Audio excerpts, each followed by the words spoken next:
সম্মানিত সুধীগণ, ওই বাংলা আমার নেতার চরিত্র 2026 সালে কোন মার্কা আছে রে? এই সেই মার্কা, আরো জোরে, রুয়েল ভাইয়ের মার্কা, রুয়েল ভাইয়ের চরিত্র। কি কস থাকবো কি কস? রুয়েল ভাইয়ের চরিত্র, রুয়েল ভাই এগিয়ে চলো, রুয়েল ভাইয়ের মার্কা। এবারে আমাদের বক্তব্য দিবে রুয়েল ভাই। খবর আছে কোন মার্কা?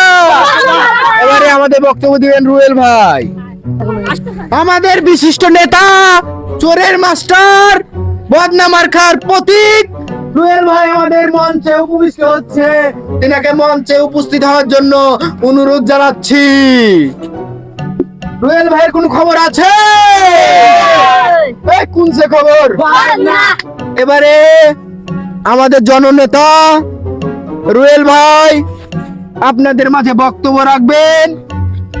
সম্মানিত এলাকাবাসী, আজকে 30 কোটি মানুষের মধ্যে আমি বদনা মার্কা নিয়ে আপনাদের মাঝে উপস্থিত হয়েছি।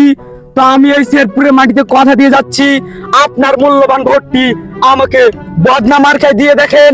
আজকে আমি এখানে আপনাদের মাঝে কথা দিয়ে যাচ্ছি, লাখো লাখো মানুষের মাঝে। আপনাদের এলাকায় যত খাল বিল, যত রাস্তাঘাট আছে আমি কেটে পুকুরে পরিণত করে দেবো। কি বলেন? পুকুর কেন মারেন? রোড বানাবেন বলেন। ওই যাই হোক, ওই রোড বানাই দিব। তো আজকে বদনা মার্কার কোন খবর আছে? আজকে আমি আপনাদের মাঝে কথা দিয়ে যাচ্ছি, আপনাদের এলাকার যত খাল বিল আছে সবগুলোতে পানির ব্যবস্থা করে আমি মাছ ছেড়ে দিব। আপনাদের শহরগঞ্জে আমি গ্রামে পরিণত করে দেব। আপনাদের রেল স্টেশন উঠিয়ে বাসের ব্যবস্থা করে দেব। তো যাই হোক, আপনাদের মাঝে এতক্ষণ অনেক কিছু করলাম। তো আপনাদের এই 30 কোটি মানুষের ভালোবাসা আমার বুকে লেগে আছে, আমি তোমাদেরকে কখনোই ভুলতে পারবো না।